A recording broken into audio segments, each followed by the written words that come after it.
मेरे लबों से आए कभी भी हो नाम पहला तेरा मेरी ज़ुबान पे।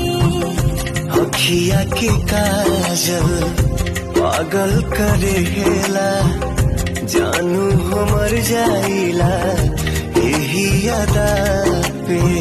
बना लूंगी मैं अब तुझे खुदा। जब हम बादल बन जाए तू बारिश बन के आईहा, जब सांस भी कम पड़ जाए तू हमरा दिल में समैहा। रिमझिम सावन